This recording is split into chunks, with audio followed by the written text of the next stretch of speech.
Hey, good morning, Dee. I've got a question for you. Okay. Are you a good fat burner? Oh, well, so you're asking me if I'm a good I'm fat burner, asking or are you you asking? personally. No, you as Dina. Well, I Hmm. haven't measured just recently through, using our awesome metabolic cart to get the details. So I can't say with certainty that I am.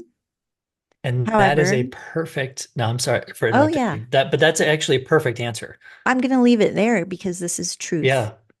Well, and it is, right? So I think, a lot of people, a lot of athletes come to me, and I'm sure they come to you and they're like, well, I don't know if I'm a good fat burner. How do I know if I'm a good fat burner? Do I get measured? Do I Hmm? go exercise?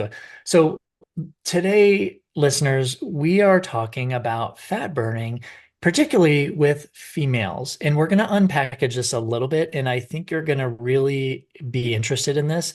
Even our male listeners, I think, are going to be interested because Dina and I are going to we're going to get a little bit, not necessarily in the weeds, but we're going to disagree with quite a few things that are kind of floating around there. So I think you're going to enjoy this episode. But let me just start the whole thing off.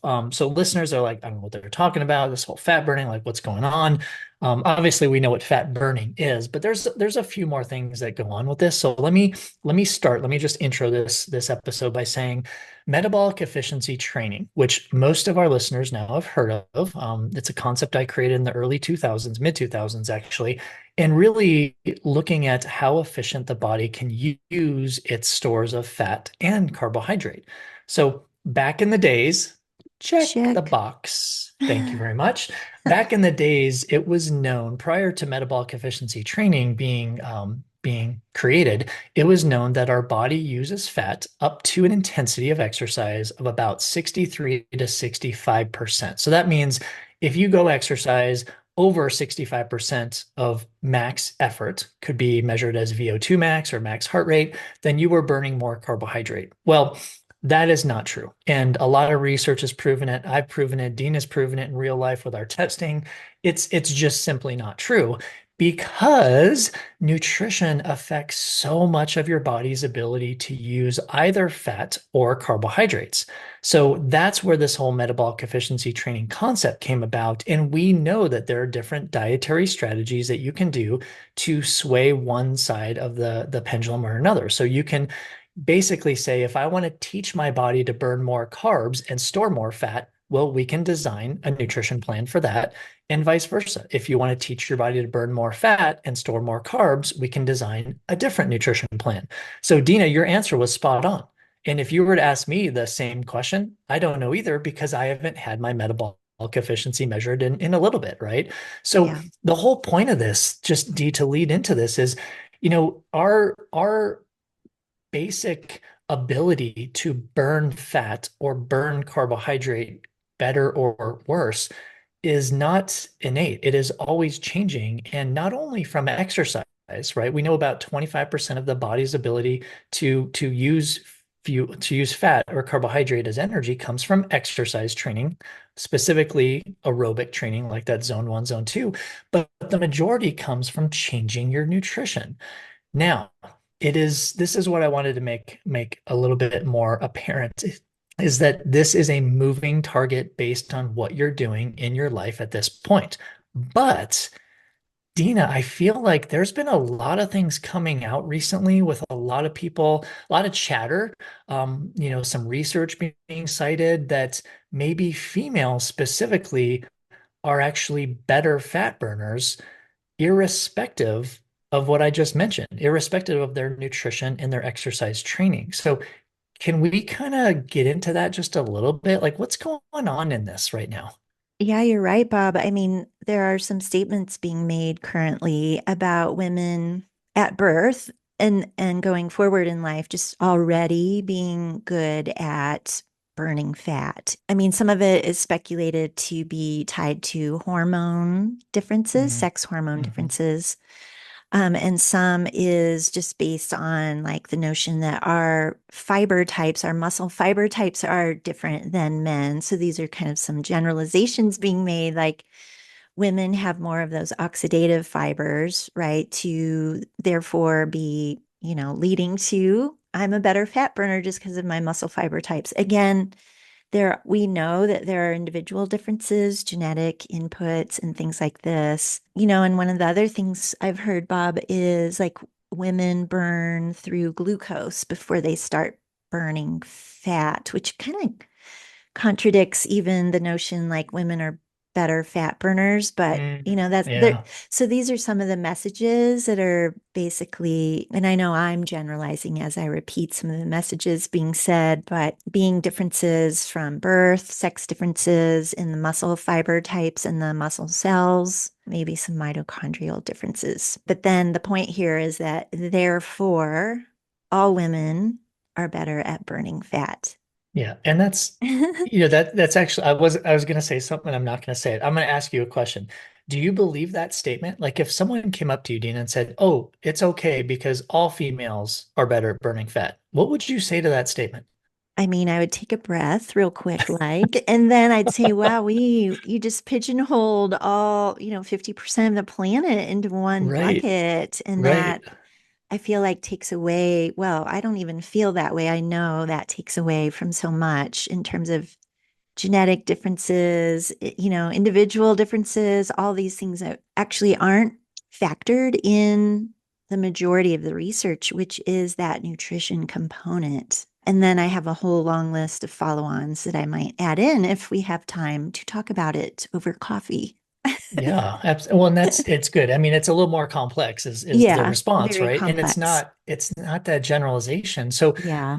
listeners, we're not just going off rants today. We're actually going to share some data that both Dina and I have done in our own metabolic efficiency tests with females. So that's coming in just a few minutes, but just lend me your ear for just a few more minutes before we dive into that, because basically what I'm hearing is based on physiology, females are better at fat burning and therefore I mean, it's not black and white, but I'm setting this up for a conversation. And therefore, there's nothing that they should do because they're good fat burners, so they don't really need to do much or change much because they're just great fat burners, right? Here's my issue with that.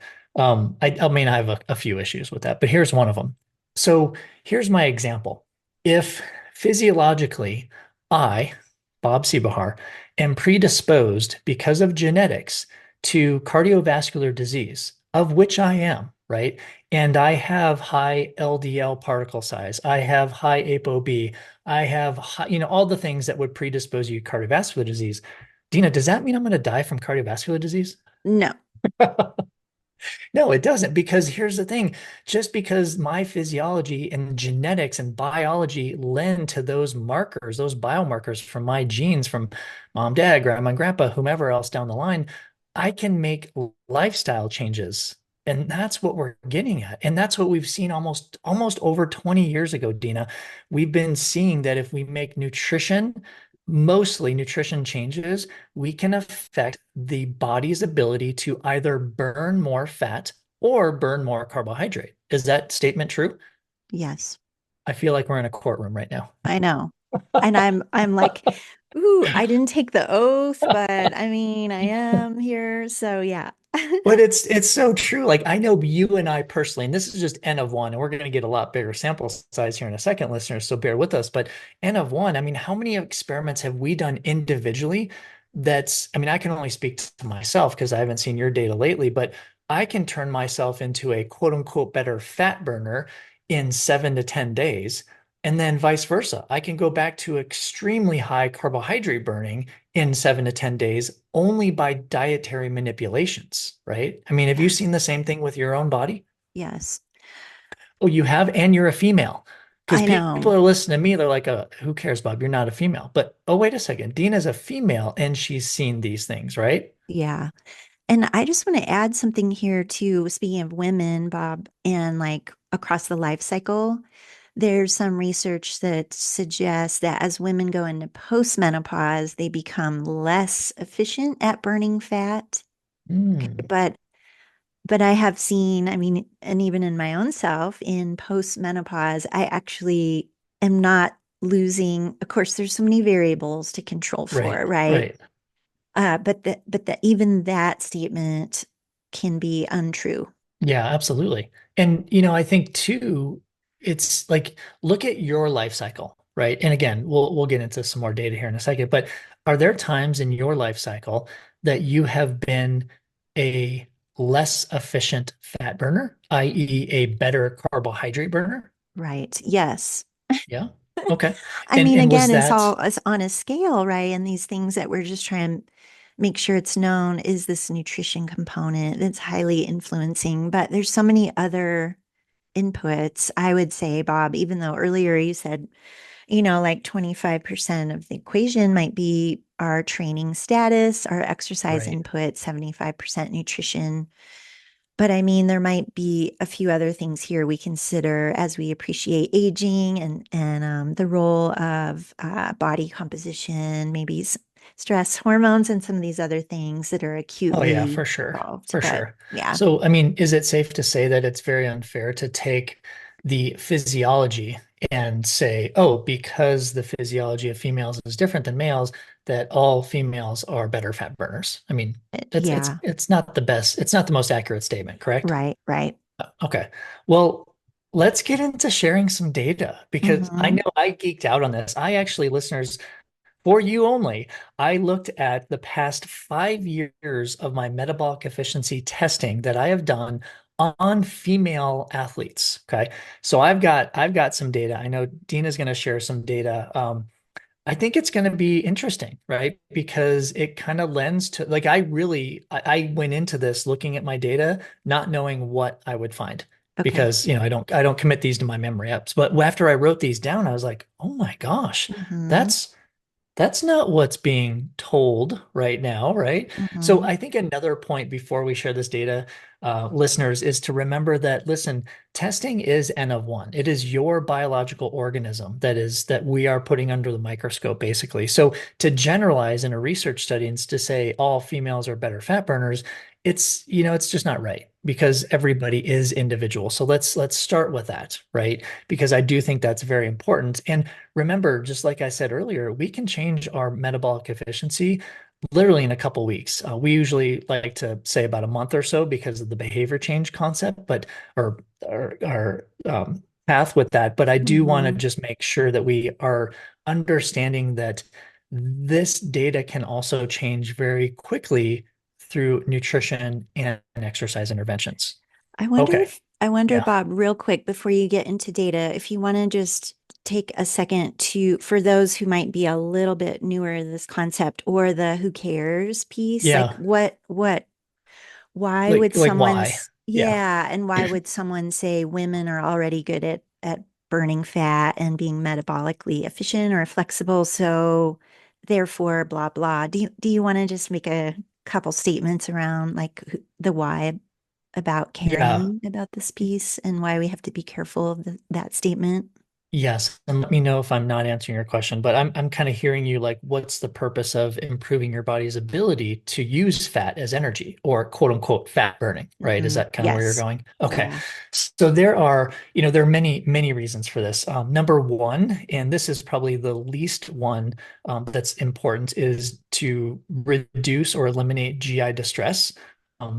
A lot of people just don't care about that unless they have to care about it, right? So these are really like the athletes, the endurance athletes I see mostly who have GI distress problems during training or racing.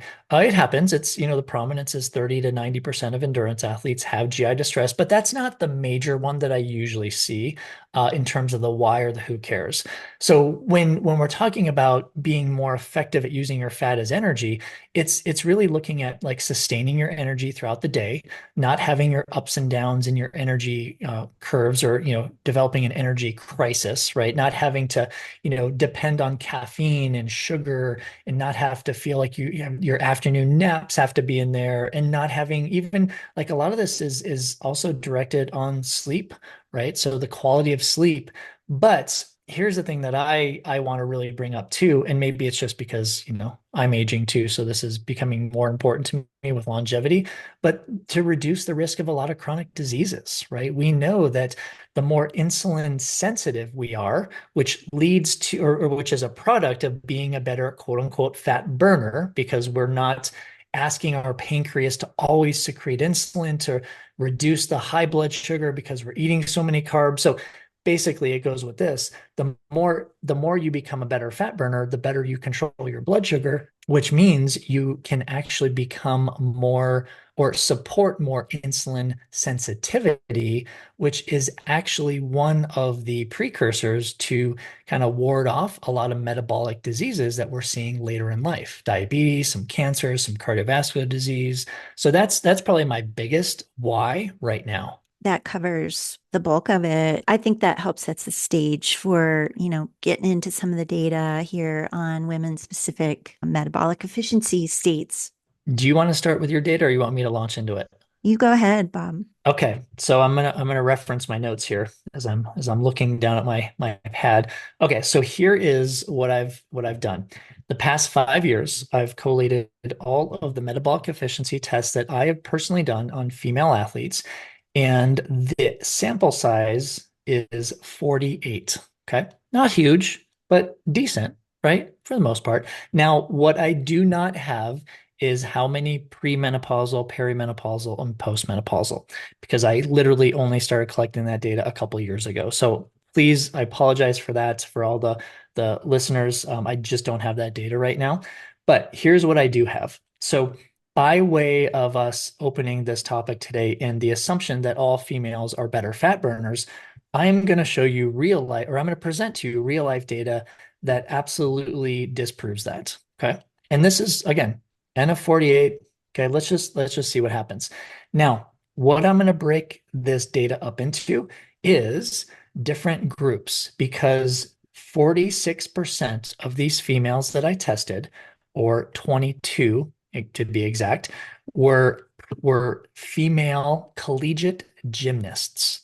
So those I'm going to share you I'm going to share the data, but I'm going to take those out of the data because it's not skewed, but obviously, as we know, Dina, these are, 18 to 20-year olds, premenopausal. There's a lot of other things going on in terms of metabolic efficiency with gymnastics that I'm not going to get into right now.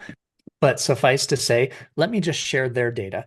So of that 46% or 22 gymnasts that I tested, these were females, obviously, 9% of them were metabolically inefficient, which means they were burning a lot more carbohydrates than fat. Okay. 91% were actually metabolically efficient. So they had that nice metabolic efficiency point. So we probably should have said this too, Dina. It's not to say they're better fat burners. It's just to say that they are burning more fat at lower to moderate intensities of exercise until a certain point of intensity of exercise. So, listeners, the way we classify the data from metabolic efficiency test, there are only three different levels that an athlete will be after the test, right? They will either be a level one, which means they burn more carbs and less fat. They will be a level two, which means they burn more fat, less carbs up until a certain point when they cross. That's called the metabolic efficiency point. Or level three is where they're burning a lot more fat than carbohydrate the entire test. Now, level three, we usually don't see that much because those are usually the ketogenic athletes or the low carb, high fat athletes. Okay. So we don't throw that level three out, but we usually talk about this level one, level two. Okay. That's a lot of mumbo jumbo. Let's go back to what I just said. So of these gymnasts, 9% were not good fat burners. Okay. That's the conclusion. But as I mentioned, there's a few other things going on with gymnastics in just in terms of nutrition. We're going to take that data and we're not going to talk about that right now because we're not focusing on gymnasts. We're talking about just the normal female athlete. They might be a runner, a hiker, a swimmer, a triathlete, recreational. Okay, these were not any professional female triathlete or female athletes. So looking at everyone else except the gymnast, I had an N or a sample size of 26 females. So I'm talking about 26 endurance-based females. So that is, obviously they were training. Again, it's hard to define. They're either recreational or recreationally competitive, I guess you could say. Okay. Here's what was interesting, Dina, and this is what really I started scratching my head on this one. So of these 26 endurance-based females, endurance trained females, 35% were not good fat burners. So they fell into that level one where they're burning a lot more carbohydrate from the beginning of the test all the way through the rest of the test. 35, that's over a third of the females that I personally have tested are not good fat burners. That's why I'm just having this issue of this generalization of all females are good fat burners because I literally have data to disprove that. Now, on the other side of it, 65% of these females were actually metabolically efficient. So at some point, they had a time where they were burning more fat up until a certain intensity level of exercise. So it just it just goes to show you obviously there's an innate ability for our body to adapt from a nutrition and from an aerobic exercise perspective, from a mitochondrial level, to either encourage our body to burn more fat or encourage our body to burn more carbohydrate. So, what say ye based on what I just presented, Dee? I'm thinking of a couple things here, Bob. As I look at the data I have here, actually, I just pulled data from this year, Yeah, 2024. But, when we have these, and we're just trying to do summaries here for our listeners, yeah, like inefficient or efficient is like up to a certain point, they're efficient and then not. But like these are the things that the research and us as practitioners have to put in context, like for their training status or based on their nutrition. This is what we might expect, but the data show XYZ. mhm, And so when I look at some of my data here, Bob, actually, I just pulled a few from the last, 4 months. yeah, And these are women, a couple of them perimenopause. So they're 50, mhm, one's postmenopause. Looking at their data is their crossover, their metabolic efficiency point, where they went from burning more fat to less fat, is at very low heart rates for their mhm, expected fitness. And mhm, when you look at the nutrition, it's like, oh, okay, we got some work to do here in terms of balancing blood sugar and things. So it's like, even if some of those statements are being made more in the exercise context, like, oh, yeah, you should have more type 1 fibers and burn more fat. The heart rates for where these women started burning more carbohydrate, a heart rate of 120, and these are recreational type athletes, right? When you start putting this in the context and maybe even looking at absolute data or relative data, all the things that we can put in context for the person, I would say then I bucket that into fairly inefficient, or this mhm. is not following true to that statement of being a better fat burner. I know that's not addressing the nutrition side, so we could touch on that a little bit. But the point I just wanted to make is that we could say, well, yeah, these women were burning more fat, but at what intensity, at what heart rate, Right, right. and given what we might expect, this isn't aligning Yeah. with those claims. You just brought up a really good point. Do these general statements that are being thrown out there, are we putting it in the context of is it during rest or is it during exercise, right? Because Yes. in a normal situation, everybody should be burning more fat during rest, right? Unless there's some type of metabolic disorder or condition or disease. So that's what we see on our resting metabolic rate testing before we do our exercise metabolic efficiency test is we see most, but not all people are actually burning more fat. So perhaps that's the context that these generalizations should be making is, hey, during rest, females are better at burning fat. I still don't believe that, but maybe they should just put that into context because during exercise, this is what you're saying from your test. During the exercise, Mhm. yeah, they were burning more fat until they started walking, right? Basically, is kind of Exactly. what you're These saying. are these are 20-minute Yeah, mile paces, then right, they're right, already burning more carbohydrate. right. So like I would say that's not favorable in that exercise component alone, let alone looking at the nutrition that's driving that. So, and I will add, Bob, I have seen a number of cases. I don't have a percentage to give you right this moment of women who are burning at rest. Their fat oxidation is like 65%, Yeah, and they're yeah. fasted. There's no food coming into the picture here to influence that data. So And where it's like, should that be, Dina? Where hmm, would you like that to be? And like, how much fat from a percentage standpoint should they be burning at rest? Like normally, I what's know. what's a better percentage? I mean, I like to see above 85%. I Yeah, don't I know agree. if I was you've going to got an say exact 90. number. Yeah. Yeah, I was going to say Yeah. 90 because we're talking about health, right? If you're Yeah. burning more carbohydrate at rest, there's something going on with your body, right? That's not right, right? That could be a pre-diabetes, that could be something that's wrong with your pancreas, your beta cells secreting insulin, like who knows what Yeah. it could be, right? Right. Could be some genetic things going on. But yeah, to your point, so I think it's, the case is really okay, all of us should be better fat burners at rest. Some of us are not. But the generalization is you can't generalize if someone has, let's just bring it down to muscle fiber type, which you introed when we first started.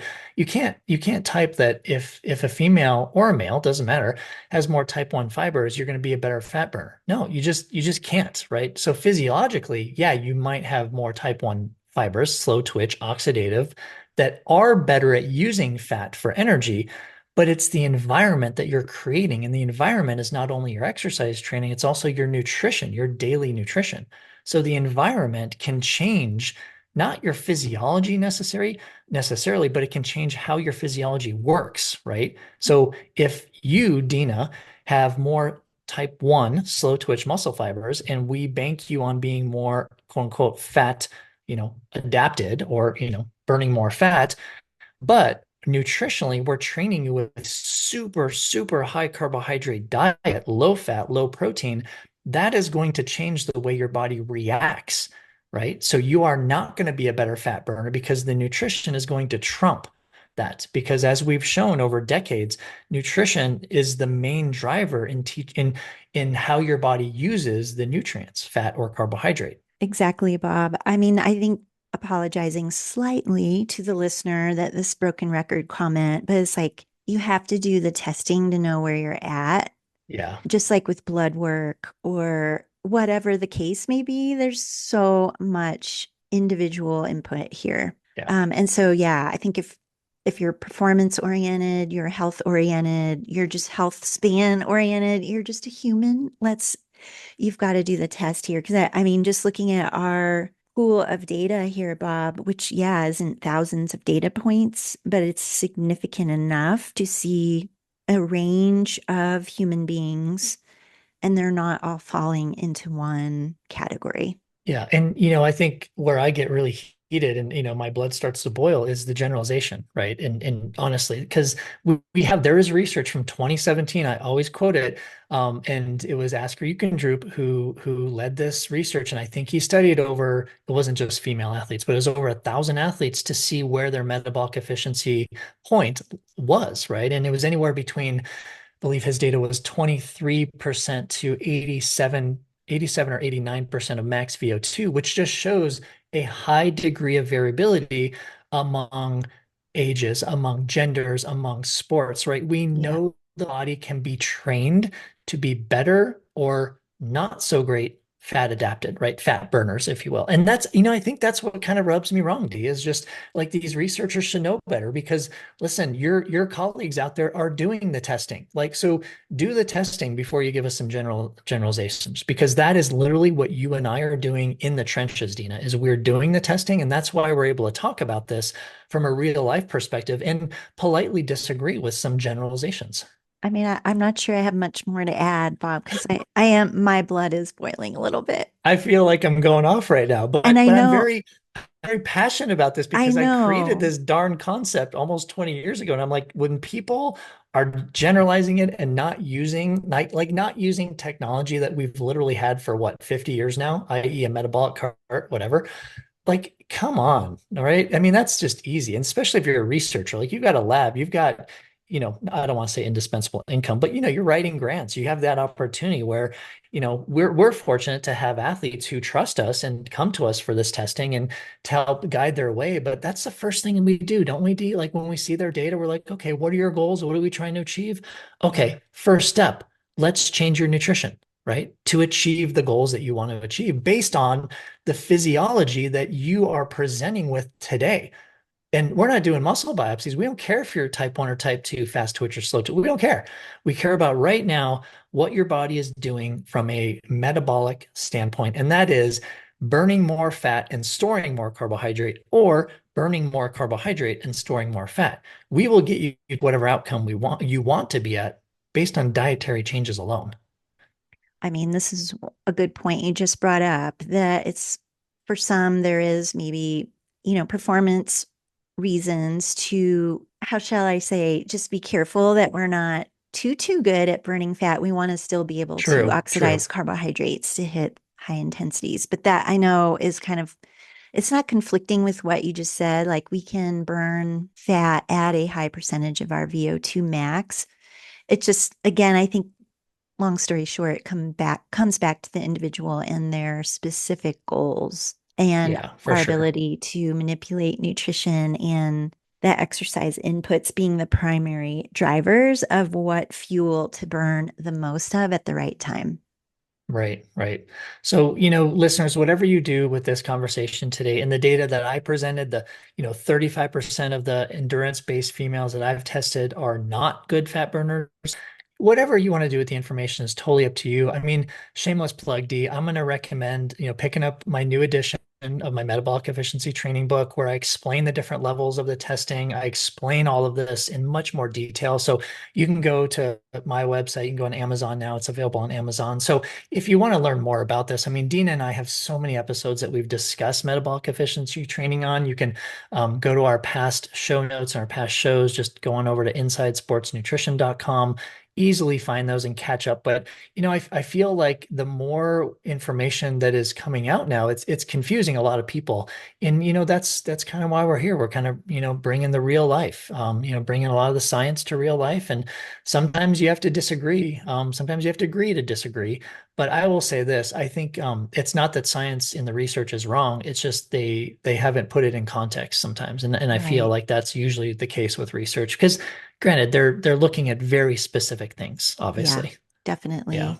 And I would say for any of our listeners, involved or intrigued by this conversation, or if you yourself have had some testing done, uh, join our community and conversation over at our new Patreon. Bob ISN podcast is where you can find us over on patreon.com. We'd love to get engaged with you there to hear more about your experience and learning in your own metabolic efficiency journey.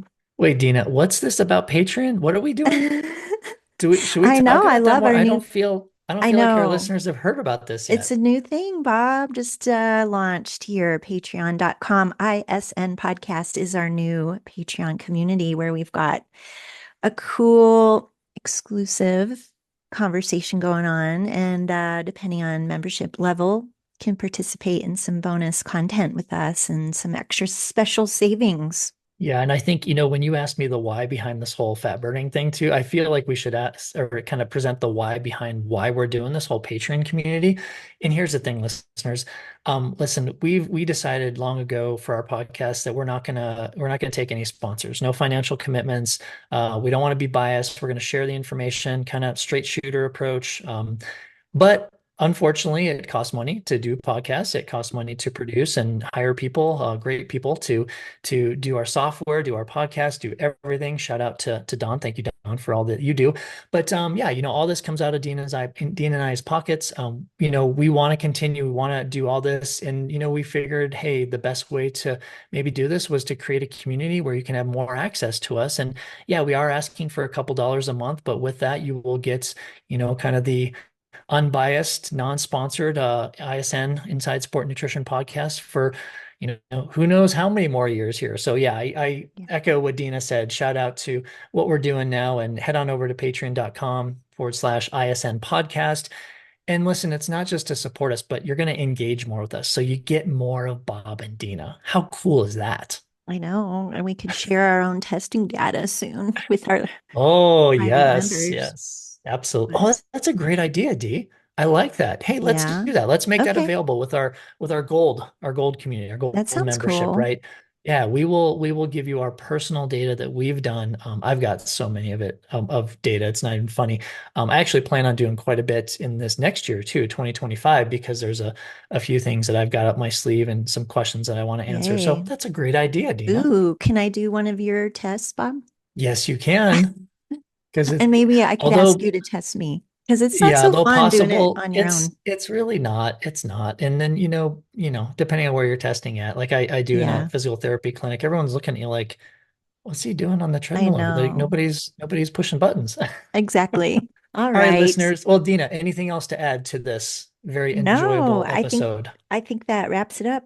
All right. So obviously, listeners, we appreciate you so much. And thanks for taking the time today. Obviously, we got a little heated in our discussion, but for good reason. And this is kind of the non-biased, approach. This is like we're gonna tell you how it is. And fortunately, we have some real life data to back it up. So thanks for listening. Head on over to Patreon. Look forward to interacting with you in our new community, and we will catch you on the next ISN episode.